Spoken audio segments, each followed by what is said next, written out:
नमस्कार दोस्तों। आज इस वीडियो में मैं आपको बताने वाला हूँ पीएलआई से रिलेटेड एक बहुत ही बड़ा अपडेट। और इस अपडेट को अगर मैं ये कहूँ कि ये बहुत ही क्रांतिकारी स्टेप है तो ये कोई अतिशयोक्ति नहीं होगी। दोस्तों, इस अपडेट को बताने से पहले मैं थोड़ा आपको बैकग्राउंड बता देता हूँ। पीएम मोदी ने डिजिटल इंडिया की शुरुआत की थी और उसी का एक पार्ट है डिजी लॉकर। जिनको नहीं पता उन्हें बता दूं कि डिजी लॉकर में आप अपने इम्पॉर्टेंट डॉक्यूमेंट जैसे कि Aadhaar card, PAN card, RC, driving licence, marksheet और तमाम तरीके के जो सर्टिफिकेट वगैरह हैं उनको स्टोर करके रख सकते हैं। और ये क्लाउड बेस्ड प्लेटफॉर्म होता है जहाँ पर कि आप अपने जो भी डॉक्यूमेंट्स हैं इतने इम्पॉर्टेंट उनको फिजिकली आपको हर जगह लेकर नहीं जाना पड़ता, अपने मोबाइल फ़ोन में ही आप उसे रखते हैं और उसकी वैलिडिटी उतनी ही होती है जितनी कि किसी की फिजिकल सर्टिफिकेट की होगी। और इसी में एक बड़ा स्टेप लेते हुए पोस्ट ऑफिस ने जारी किया है ई-पीएलआई बॉन्ड।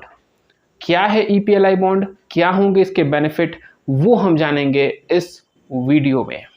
इस अपडेट को जानने से पहले देख लेते हैं कि कहाँ पर है ये अपडेट, और ताकि आपको ये विश्वास रहे कि जो भी बताया जा रहा है वो बिल्कुल ओरिजिनल है, ऑथेंटिकेट है। तो इंडिया पोस्ट की वेबसाइट पे न्यूज़ एंड अपडेट में 12 अक्टूबर का ये अपडेट आया हुआ है। आप इसको पढ़ सकते हैं। लिंक मैं डायरेक्टली डिस्क्रिप्शन में भी दे देता हूँ ताकि आप खुद से भी इसे पढ़ सकें और भी ज़्यादा इन्फॉर्मेशन ले सकें। तो अब शुरू करते हैं कि इसमें क्या क्या चीज़ें आ चुकी हैं। देखिए, ई-पीएलआई बॉन्ड क्यों है, इसकी क्या ज़रूरत है और इसके बेनिफिट क्या होंगे। इसको समझने से पहले डिजी लॉकर के हम मैकेनिज्म को समझते हैं। डिजी लॉकर कितना सिक्योर है और उसका एक्सेस पाने के लिए हमें क्या करना होता है। डिजी लॉकर के लिए सबसे इम्पॉर्टेंट है आपका आधार कार्ड, और आधार कार्ड में आपका मोबाइल नंबर अपडेट होना चाहिए और वो मोबाइल नंबर एक्टिव होना चाहिए ताकि आपको वहाँ पे उसका ओटीपी आ सके। आप अपना वहाँ पे एक अकाउंट क्रिएट कर सकते हैं, आधार वगैरह नंबर देके ओटीपी दे करके अपना एक अकाउंट क्रिएट कर लेते हैं और फिर वहाँ पर कई सारे ऑप्शन आएंगे जिसमें कि आप कई सारे अलग अलग डॉक्यूमेंट्स को डाउनलोड कर लेते हैं। तो अब डिजी लॉकर ऐप में आपने लॉगिन कर लिया और फिर आप उसमें अपना पॉलिसी नंबर डालेंगे तो जो डिजी लॉकर है वो और आपके पीएलआई के डेटाबेस से आपका नाम और डेट ऑफ बर्थ मैच करेगा, और ये मैच होने के बाद आप डिजी लॉकर में ही अपना पीएलआई बॉन्ड का एक डिजिटल कॉपी, डिजिटल बॉन्ड देख पाएंगे, जिसे आप ई-पीएलआई बॉन्ड कह सकते हैं। और इसकी वैलिडिटी एकदम फिजिकल कॉपी जैसी होगी। ये आईटी एक्ट 2000 के तहत डिजिटल जितने भी डॉक्यूमेंट्स हैं वो सारे के सारे उतने ही वैलिड हैं जितने की फिजिकल कॉपी। अब देखिए, इसका सबसे बड़ा बेनिफिट क्या होगा। पीएलआई और आरपीएलआई दोनों ही एक लॉन्ग टर्म के इन्वेस्टमेंट हैं। इसमें बहुत ज़्यादा समय तक आपको बॉन्ड को संभाल के रखना पड़ता है ताकि आप उसके मैच्योरिटी क्लेम को कर सकें या सरेंडर कर सकें, लोन ले सकें। और कई बार, बहुत बार ऐसी कंप्लेंट होती है कि पीएलआई बॉन्ड आपसे मिस हो जाती है या आपके घर पे वो डिलीवर ही नहीं होती है, आपके ऑफिस में डिलीवर ही नहीं होती है, और भी पीएलआई बॉन्ड हो सकता है डैमेज हो जाए। तो इन सब चीज़ों से अब आपको बेफिक्र रहने की ज़रूरत है क्योंकि डिजिटल इंडिया के तहत लिया गया ये स्टेप बहुत ही इंपॉर्टेंट है। अब आप सिर्फ मोबाइल फ़ोन में ही आपका पीएलआई बॉन्ड रहेगा और वो आप पोस्ट ऑफिस में दिखा करके कोई भी फाइनेंशियल या नॉन फाइनेंशियल ट्रांजैक्शन और जो भी सर्विस है वो ले सकेंगे। ये काम कैसे करेगा, देखिए, आपको डिजी लॉकर से अपने पीएलआई बॉन्ड को डाउनलोड करके प्रिंट आउट लेकर नहीं जाना है। डायरेक्टली आप अपने मोबाइल फ़ोन से ही डिजी लॉकर में जो आपका पीएलआई बॉन्ड होगा इशूड वाले सेक्शन में उसे दिखा देंगे।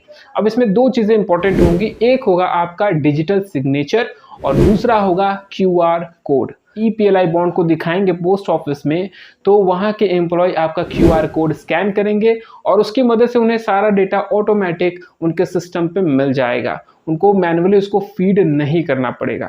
तो इतने सारे बेनिफिट्स होंगे, तो अब आपको बिल्कुल भी चिंता नहीं करनी है, डुप्लीकेट बॉन्ड वगैरह इशू कराने की भी आवश्यकता नहीं है। डायरेक्टली आप जो आपका डिजिटल फॉर्मेट का बॉन्ड होगा वो यूज़ कर सकेंगे एज अ फिजिकल बॉन्ड। चलिए, अब मैं जो पीडीएफ है उसके कई सारे एफएक्यूज हैं जो कि आपके मन में भी उठ रहे होंगे, जिसका जवाब उस पीडीएफ में ही मिल जाएगा। तो मैं उसको यहाँ पे पढ़ूंगा और उनके सारे जो भी वहाँ पे आंसर लिखे हुए, ताकि आपके जो डाउट है वो और भी ज़्यादा क्लियर हो जाए।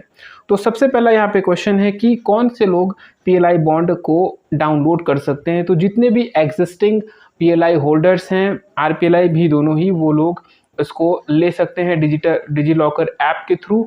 और जो भी नए आएंगे वो भी उनका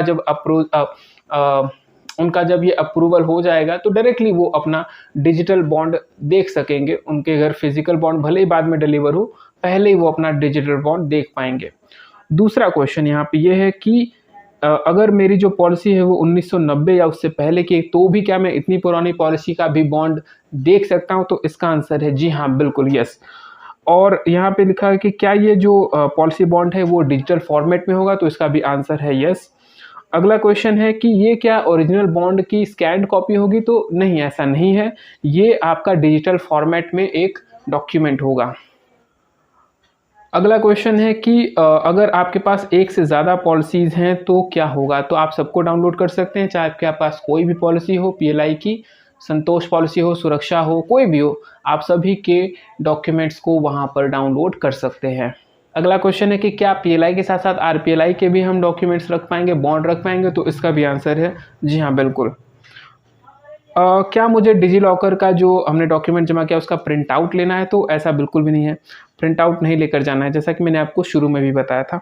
अगला क्वेश्चन है कि जो प्रिंट आउट है वो वैलिड क्यों नहीं है? तो देखिए, वो वैलिड नहीं होगा। डिजिटल लॉकर के अंदर जो आपका डिजिटल फॉर्मेट में ही बॉन्ड है वो एकदम वैलिड है, और उसका QR कोड आप स्कैन करा करके वहाँ पे देख सकते हैं। वहाँ पे जो भी नॉन फाइनेंशियल या फाइनेंशियल सर्विस लेनी है आपको, वो ले पाएंगे, लेकिन प्रिंट आउट लेकर के जाने का कोई मतलब नहीं है।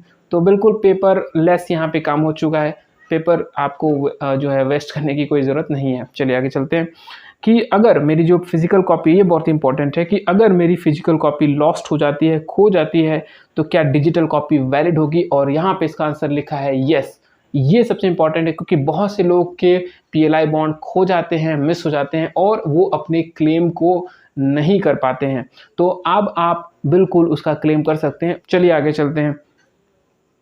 अब इसमें एक क्वेश्चन लिखा हुआ है कि क्या हम इंडिया पोस्ट की वेबसाइट से इसको डाउनलोड कर सकते हैं? तो देखिए, वेबसाइट से आप इसको डाउनलोड नहीं कर सकते हैं। डिजी लॉकर की एक ऑफिशियल वेबसाइट है, जिसका लिंक मैं आपको डिस्क्रिप्शन में दे दूंगा, या इस PDF में भी दिया हुआ है।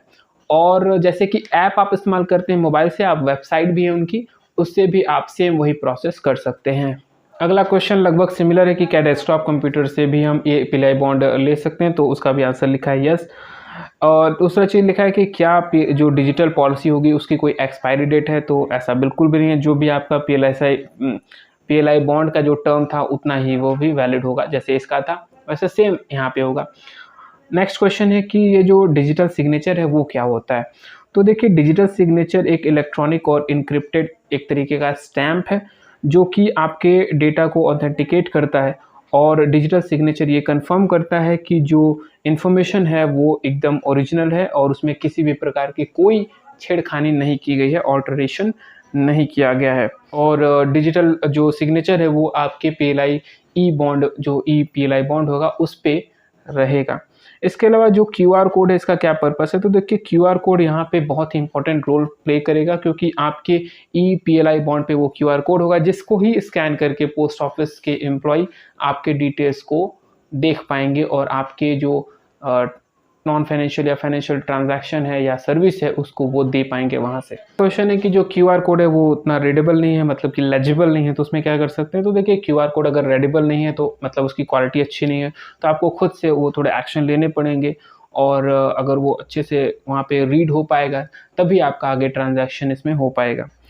नेक्स्ट क्वेश्चन है कि क्या जो PLI है उसमें आधार सीडिंग करना आवश्यक है? ये बहुत इंपॉर्टेंट क्वेश्चन। देखिए, डिजी लॉकर के एक्सेस के लिए आधार कार्ड और उसमें मोबाइल नंबर अपडेट होना एकदम आवश्यक है, तभी आप डिजी लॉकर को एक्सेस कर पाएंगे। लेकिन PLI के अंदर आधार कार्ड को जो डिटेल है वो अपडेट करना बिल्कुल भी मैंडेटरी नहीं है यहाँ पर। तो अगर आपका पुराना भी है जिसमें आधार कार्ड आपने किया ही नहीं था, तो भी आप इसको एक्सेस कर सकेंगे। लेकिन अभी क्योंकि आपके पास आधार कार्ड होगा, तो आप डायरेक्टली आप जो है डिजी लॉकर को एक्सेस कर पाएंगे। इसका आप चाहें तो मैं एक अलग वीडियो भी बना दूंगा कि डिजी लॉकर को कैसे एक्सेस करते हैं, ताकि आप उसे अच्छे से समझ पाएँ। ठीक है, अब यहाँ पे अगला क्वेश्चन सेम वही है कि मोबाइल नंबर अगर हमारे पास होना चाहिए आधार कार्ड के साथ तभी हम कर पाएंगे। तो बिल्कुल देखिए, डिजी लॉकर को एक्सेस करने के लिए मोबाइल नंबर का आपके आधार के साथ लिंक होना ज़रूरी है। नेक्स्ट क्वेश्चन है कि क्या आधार कार्ड मैंडेटरी है पीएलआई पॉलिसी को डाउनलोड करने के लिए? तो बिल्कुल ये मैंडेटरी है, तभी आपको डिजी लॉकर के ऐप या वेबसाइट का एक्सेस मिल पाएगा। नेक्स्ट ये है कि अगर मैं एबल नहीं हूँ अपने पीएलआई बॉन्ड को डाउनलोड करने के लिए, तो उसमें क्या होगा, हो सकता है कि नाम और डेट ऑफ बर्थ मैच ना करो। देखिए ये एक इम्पॉर्टेंट पॉइंट है। डिजी लॉकर क्या करता है, क्या करेगा, पीएलआई की जो डेटाबेस है ना, उससे आपका मोबाइल नंबर और डेट ऑफ बर्थ को मैच करेगा और तभी वो वहाँ से डेटा फेच करके यहाँ दिखाएगा। तो आपको एकदम ध्यान रखना है कि पीएलआई पॉलिसी में आपने जो नाम दिया है उसकी स्पेलिंग एग्जैक्टली सेम हो यहाँ पे, जो कि आधार में भी है, और डेट ऑफ बर्थ भी एग्जैक्टली सेम होना चाहिए। अगर ये दोनों मैच करेंगे तभी वो वहाँ से डेटा फेच कर पाएगा। अगला क्वेश्चन है कि मैं कितनी बार अपनी डिजिटल पॉलिसी को, बॉन्ड को डाउनलोड कर सकता हूँ? तो इसका कोई ऐसा लिमिट नहीं है। अगला क्वेश्चन है कि अगर मेरे जो पॉलिसी डिटेल्स हैं, जैसे कि नॉमिनेशन है और एड्रेस वगैरह है, वो अगर चेंज होते हैं तो क्या होगा? तो ये ऑटोमेटिक, क्योंकि आपका डेटा सिंक रहेगा तो ऑटोमेटिक आपका सारा अपडेट डिजिटल बॉन्ड में आ जाएगा। ठीक है। एक क्वेश्चन है कि ये जो पीएलआई बॉन्ड है, जो पॉलिसी बॉन्ड है डिजिटल, ये डिजी लॉकर के द्वारा इशू किया जा रहा है या डिपार्टमेंट ऑफ पोस्ट के द्वारा? तो डिजी लॉकर जो है एक सिक्योर क्लाउड बेस्ड प्लेटफॉर्म है स्टोरेज के लिए, जहाँ पे आप अपने डॉक्यूमेंट्स वगैरह की वेरिफिकेशन और सर्टिफिकेट वगैरह जो है उसको स्टोर करके रखते हैं, और इसीलिए ये एक अलग डिपार्टमेंट है। डिपार्टमेंट ऑफ पोस्ट का कोलैबोरेशन है डिजी लॉकर के साथ। डिजी लॉकर जो है वो national e governance division, ministry of electronics and IT, government of India के तहत आता है, और ये एक प्रोवाइड करता है आपको ई प्लेटफॉर्म, जिसमें कि आप इन सारे डॉक्यूमेंट्स को इन सारे डॉक्यूमेंट्स का एक्सेस ले पाएंगे। अब यहाँ पे लिखा हुआ है कि क्या जो डिजिटल कॉपी है उसमें लोन रिक्वेस्ट ले सकता हूँ? बहुत इंपॉर्टेंट ये क्वेश्चन है, तो बिल्कुल आप लोन रिक्वेस्ट कर सकते हैं। अगला क्वेश्चन है कि मुझे अपना एड्रेस वगैरह चेंज कराना है, तो क्या मैं अपना जो नॉमिनेशन वगैरह चेंज कराना है, ये सब सारे रिक्वेस्ट भी डिजिटल कॉपी के थ्रू करा सकता हूँ? तो इसका भी आंसर है यस। उसके बाद है अगला क्वेश्चन कि जो इसमें कोई चार्ज देना पड़ेगा? तो नहीं, बिल्कुल नहीं, इसमें कोई चार्ज नहीं देना है, मुफ्त का है, फ्री है। Do I need to bring the physical copy during maturity or is the digital copy is valid? ये बहुत इंपॉर्टेंट क्वेश्चन हो जाता है, और यहाँ पे देखिए साफ साफ लिखा हुआ है, आईटी एक्ट है, यहाँ पे सारा दिया है कि आपको मैच्योरिटी के टाइम पे फिजिकल कॉपी लाना ज़रूरी नहीं है। अगर आपके पास डिजिटल कॉपी है जिसमें QR कोड वगैरह दिया ही है, तो वो भी एक वैलिड प्रूफ हो जाएगा, आप अपने क्लेम को कर पाएंगे। अगला क्वेश्चन है कि अगर मैं अपने फिजिकल कॉपी को लॉस्ट कर देता हूँ, खो देता हूँ, और तो क्या, और मेरे पास डिजिटल कॉपी है तो वो चलेगा? जैसा कि सेम बात है कि डिजिटल कॉपी है तो वो चल जाएगा हर जगह पे। लेकिन एक और क्वेश्चन उठता है कि डिजिटल कॉपी है, अच्छी बात है, लेकिन अगर मेरा जो मोबाइल फ़ोन है जिसमें मैंने ये सब सारा रखा हुआ था, वही अगर मुझसे मिस हो जाता तो क्या होगा? तो देखिए ये एक क्लाउड बेस्ड प्लेटफॉर्म है ना, तो आप कहीं से भी, आपको यूज़र नेम और पासवर्ड मिल जाएगा या पिन मिल जाएगा, उससे आप किसी भी मोबाइल से लॉगिन कर सकते हैं। अगर आप अपने यूज़र नेम पासवर्ड को भूल भी जाते हैं तो भी आधार नंबर या फिर उससे जो लिंक मोबाइल नंबर है ना, उससे भी आप कहीं से भी लॉगिन कर सकते हैं, तो इसमें कोई चिंता की बात है ही नहीं। अब यहाँ पे पूछा जाता है कि ये जो डिजिटल पीएलआई पॉलिसी है वो कितनी ज़्यादा सिक्योर है? तो बहुत ही ज़्यादा सिक्योर है। आधार और ऑथेंटिकेशन होता है, OTP भेजी जाती है, और आपका मोबाइल नंबर वगैरह उसमें जो है ऐड होना चाहिए। तो आधार कार्ड के बिना डिजिटल लॉकर का एक्सेस मिलता ही नहीं है, तो बहुत ही ज़्यादा सिक्योर है, सेफ़ है, घबराने की कोई ज़रूरत है ही नहीं। अब अगला और लास्ट क्वेश्चन है कि अगर मैं कोई टेक्निकल इशू फेस करता हूँ डिजिटल लॉकर के अंदर, तो मुझे कहाँ पे कांटेक्ट करना चाहिए? तो उनका एक यहाँ पे लिंक दिया है, ये लिंक आपको PDF में ही मिल जाएगा। तो दोस्तों ये था जो PLI बॉन्ड है उसके बारे में, कि बहुत ही बड़ा अपडेट है, और बहुत से लोगों ने राहत की सांस ली होगी जिनके PLI बॉन्ड वगैरह मिस हो गए होंगे, खो गए होंगे, जो क्लेम नहीं कर पा रहे थे। तो अब ये बिल्कुल ईजी कर दिया है गवर्नमेंट ने, आप आराम से डिजिटल लॉकर ऐप इस्तेमाल कीजिए और फिजिकल बॉन्ड की जगह डिजिटल बॉन्ड दिखा करके आप यूज़ कर सकते हैं। तो आप, कैसा लगा आपको ये वीडियो और कैसा लगा ये स्टेप? क्या ये चेंजेस लाएगा? क्या आपको ये बेनिफिट पहुंचा रहा है? मुझे बताएं कमेंट करके, और भी ऐसी तमाम जानकारियों के लिए इस चैनल को सब्सक्राइब कर लीजिए। मैं मिलता हूं आपसे अगली वीडियो में, तब तक के लिए बाय।